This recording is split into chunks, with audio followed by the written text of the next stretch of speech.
Olá, meus queridos, a paz do Senhor Jesus. Vamos falar sobre um assunto bem interessante, que é isso aqui, ó. Eu já li diversos comentários sobre isso aqui. Um camelo passar pelo fundo de uma agulha.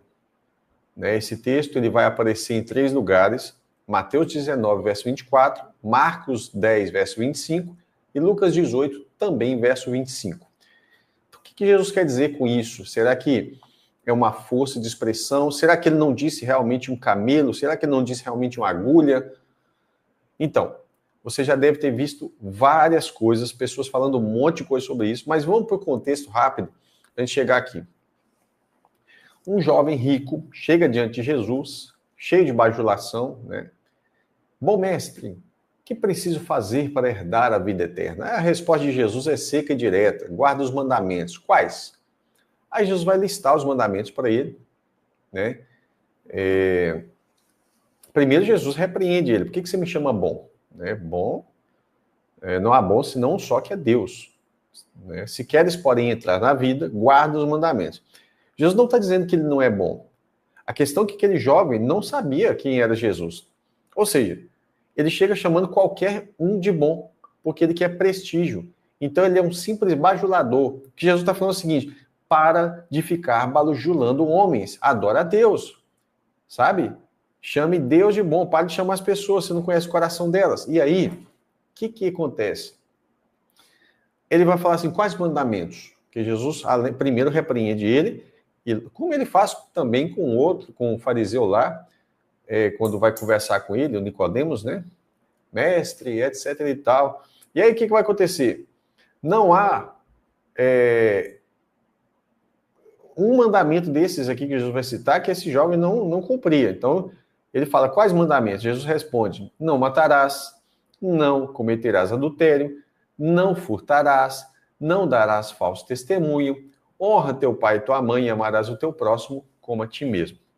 Honra teu pai e tua mãe e amarás o teu próximo como a ti mesmo. Aí, o jovem fala o seguinte, tudo isso tenho guardado desde a minha mocidade. O que me falta ainda? Sabe, ele queria, tipo assim, que o mestre, como talvez outros mestres já tinham feito isso para ele, devolvendo a bajulação, por ter sido chamado de bom mestre, chegasse para ele e falasse, então você está perfeito, né? Você já está cumprindo tudo, parabéns, né? Você é um exemplo para a sociedade. Mas aí, ele fala, tudo isso eu tenho guardado desde a minha mocidade. O que me falta ainda? Você percebe a prepotência, a arrogância, a soberba? Porque se ele havia perguntado quais mandamentos são necessários para eu herdar a vida eterna, que Jesus tinha citado para ele, e tudo isso ele já cumpre, para que essa pergunta? Que me falta ainda? No fundo, talvez ele sabia que ele sentia que faltava alguma coisa, faltava a vida de Deus nele, né? Mas ele faz essa pergunta. Aí Jesus fala assim, se queres ser perfeito, vai, vende tudo que tens e dá aos pobres, e terás um tesouro no céu. E vem e segue-me. Esse convite de Jesus é uma coisa muito poderosa. Vem e me segue. Outros pediram para seguir, Jesus não deixa eles seguirem. Não, vai lá, volta e conta o testemunho na sua cidade, para sua família e tal, e não seguiram. Esse aqui, Jesus está falando, se você fizer isso aqui, você vem e me segue. Ou seja, literalmente, de um certo modo, Jesus está chamando ele para ser um apóstolo, né? Praticamente. E ele perdeu esse tesouro no céu e perdeu o privilégio de andar com o Rei dos Reis, o Senhor dos Senhores, ser uma testemunha. Né? Imagina, nós poderíamos ter as cartas escritas ali também por esse jovem, que seria um apóstolo anônimo agora. Ninguém sabe o nome dele. Ninguém sabe quem era esse jovem rico. Né? O anonimato dele na história é simplesmente porque ele recusou o convite de Jesus. Se você quer, faça isso e depois vem e me segue. O jovem, ouvindo essa palavra, retirou-se triste, porque possuía muitas propriedades. Aí Jesus, agora dentro desse contexto, fala com seus discípulos, em verdade vos digo que é difícil entrar um rico no reino dos céus. Ele não está dizendo que é impossível, preste atenção. Mesmo que fosse, ele vai falar uma coisa aqui, importante. E outra vez vos digo que, agora entra ao contexto, é mais fácil passar um camelo pelo fundo de uma agulha do que entrar um rico no reino de Deus.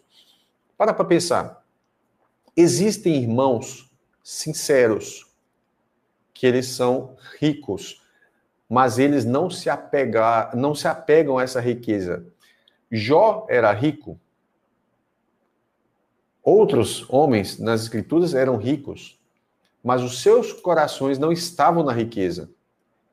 É raro, é muito raro, um rico, de fato, dedicar sua vida ao Senhor. Mas não é impossível. Nós vamos ter exemplos aqui. E aí o que vai acontecer? A expressão que Jesus fala. Os seus discípulos, ele fala que é mais fácil um camelo passar no fundo de uma agulha. Eles, ouvindo isso, admiraram-se muito e disseram o seguinte: quem poderá, pois, salvar-se? E Jesus, olhando para ele, disse: ao homem isso é impossível, mas a Deus tudo é possível. Então, essa imagem, essa ilustração de um camelo passar no fundo de uma agulha, ela apresenta uma espécie de impossibilidade, né? Então, Jesus fala isso em Lucas 18, no verso 27, fala assim: as coisas que são impossíveis aos homens são possíveis a Deus.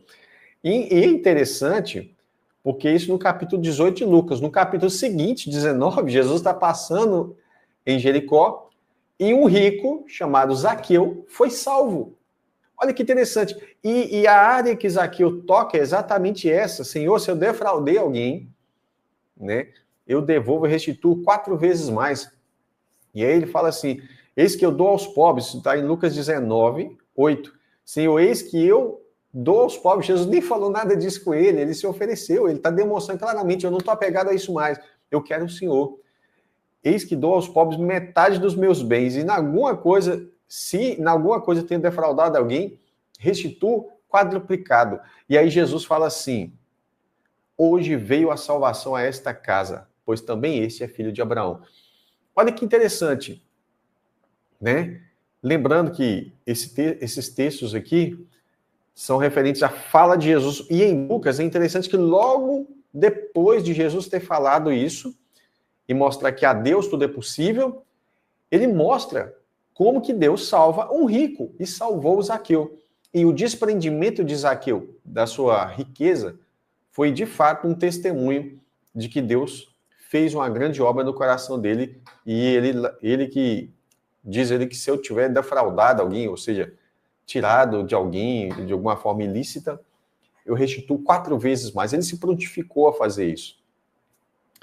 Agora, eu já vi, como você deve ter visto também, diversos comentários dizendo que esse aqui pode não ser um camelo. Aí vão usar 1001 ideias para dizer que camelo é outra coisa. Ou que isso não é uma agulha. E que a agulha poderia ser isso ou aquilo. Então, eu vou usar 2 comentaristas aqui, porque o que Jesus está dizendo aqui é muito claro. Camelo é camelo e agulha é agulha. Existe um material de exegese que é um livro que se chama Entendes o que lês? Do Gordon Fee, né? E Douglas Stuart. Nesse livro tem um pedacinho, um trechinho, que ele fala o seguinte, se não me engano é a 3ª edição, é a edição de 2011, na página 33. Ele fala assim, sobre é mais fácil um camelo passar pelo fundo de agulha do que um rico entrar no reino de Deus, né? Presta atenção no comentário. Algumas vezes você ouvirá alguém dizer que havia uma porta em Jerusalém conhecida como fundo da agulha, pela qual os camelos somente poderiam atravessar de joelhos e com grande dificuldade. Eu estava dando uma aula e um dos alunos falou que viu uma outra sugestão, que seria o camelo passar entre 2 pedras, e ele tinha que deixar a bagagem para ele passar, e aí a aplicação é maravilhosa, tira a bagagem para você passar e tal, mas isso não é o que Jesus está falando. E aí, Algumas vezes você ouvirá alguém dizer que havia uma porta em Jerusalém, conhecida como Fundo da Agulha, pela qual os camelos somente poderiam atravessar de joelhos e com grande dificuldade.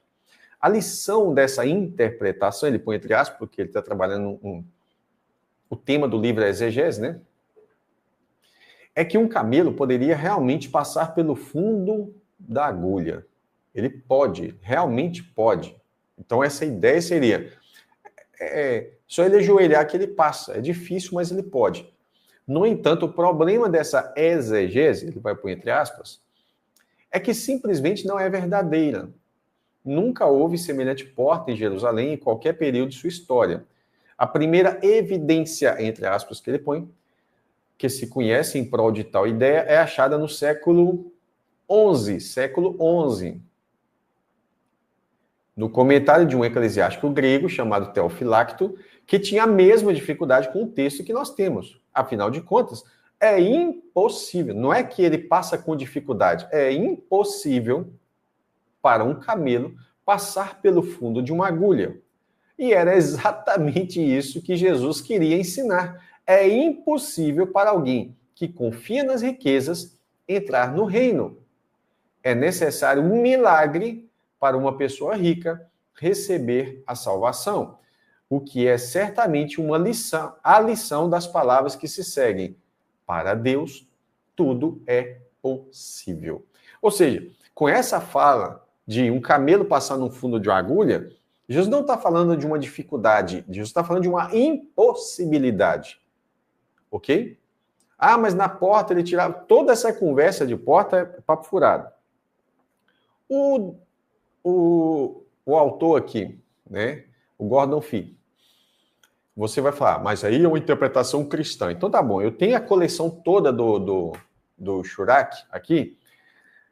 Eu peguei só 3 livros, porque são os 3 que se referem aqui ao tema, né? Mateus, Marcos e Lucas. Então, em Mateus, em Lucas ele nem vai comentar esse assunto, porque ele já fala um pouco disso em Marcos. E aí, em Mateus, ele fala o seguinte, ó, mais fácil um camelo. A imagem não é escolhida por acaso, ele vai chamar atenção para as características de um camelo. É impressionante que os exegetas se detenham ao buraco da agulha, ou seja, tentando saber se o buraco ali é uma porta estreita em Jerusalém, se seria duas rochas e a dificuldade de passar naquela gretinha, né? Enfim. Examinemos, então, este camelo, ao qual os ricos são comparados com sua córcova repleta, aquela bolinha atrás, né? Repleta, transbordando seu alimento e sua bebida por várias semanas, ou seja, ele conserva ali a sua, sei lá, gordura, alguma coisa assim, sua indiferença soberana, empoleirado em suas altas patas que lhe permitem olhar de cima o que se passa nesse baixo mundo. E para quem o conhece bem, suas crises de cólera repentinas e terríveis, por vezes assassinas. O animal não é escolhido por acaso. Marcos, ele vai falar um comentário também interessante sobre isso, e ele fala assim, um camelo. Nós já destacamos em Mateus, né? A comparação que Jesus faz, ele usa outra palavra, ele usa Yeshua, faz brevemente do rico com um camelo altivo, tranquilamente desprezando todos os que passam sob seu olhar, seguro de si sob suas longas patas e seu longo pescoço, econômico, inveterado de alimento e água, o que faz dele único entre todo o gênero animal. O buraco da agulha atraiu mais a atenção dos exegetas, que se desconcertaram com o caráter surrealista da imagem. Alguns sugeriram que o buraco fosse uma porta baixa escavada nas fortificações de Jerusalém, mas nada confirma essa interpretação. Lembrando, Shurak, ele é judeu, já faleceu, né? Ele era vice-prefeito em Jerusalém, para alguém quiser dizer, porque ele não conhece a tradição judaica e etc. Conversa fiada. E ele está dizendo, concordando com o Gordon Fee. Então ele fala, O Talmud da Babilônia, querendo significar uma impossibilidade, fala de um elefante passando pelo buraco de uma agulha. Ou seja, o Talmud vai repetir a imagem que Jesus descreve, tipificando também uma impossibilidade, e ao invés de um camelo, ele usa ainda um elefante, né? Para falar, mas usando a mesma figura que Jesus usa. Tá? Então, Jesus vai falar primeiro sobre um camelo, que é impossível um camelo passar no fundo da agulha, um animal mesmo, ele está pegando ali um animal que as pessoas estão vendo ali, talvez tinha um camelo ali perto, ele aponta, né? A gente não sabe, mas vamos dizer que uma licença poética, né? Ele apontaria para o camelo e fala assim, é mais fácil um camelo passar no fundo de uma agulha aqui, do que um rico, aquele jovem que estava ali perto, né, que talvez já estava caminhando para ir embora, porque ele saiu triste, ele estava triste, do que um rico entrar no reino. Mas a Deus, tudo é possível.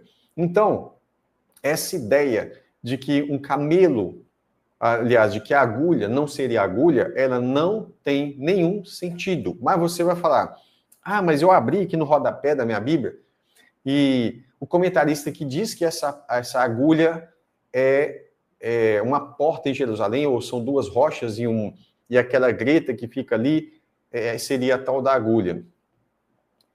Cuidado, comentário bíblico não é Bíblia. O texto bíblico é o texto bíblico. O comentarista, o texto bíblico é uma coisa. O comentarista, ele é uma pessoa que, além de ser falha, ela é influenciada também por repetir coisas que outros vêm falando ao longo do tempo. Porém, aqui eu deixei um teólogo e um exegeta que é cristão, né, bem respeitado, e aí deixei também, inclusive no seu próprio livro de exegese, né, esse livro chama-se Entendes o que Lês? Se eu não me engano, da editora Vida Nova. E aí, não é nem publicidade isso aqui, né, porque eu usei outros livros lá também para fazer uma aula recente sobre exegese, e aí o que vai acontecer? O outro livro, A Espiral Hermenêutica, do Grant Osborne, e outros livros também. Então, não é questão de especificar esse livro, não. Eu retirei esse comentário dali, especificamente, e eu estou usando aqui também um judeu de linhagem judaica mesmo, que foi, inclusive, vice-prefeito em Jerusalém, que traduziu não só a Torá, eu tenho aqui Gênesis, Êxodo, Levítico, Números, Deuteronômio, 2 livros de Salmos, ele traduziu também Cantares,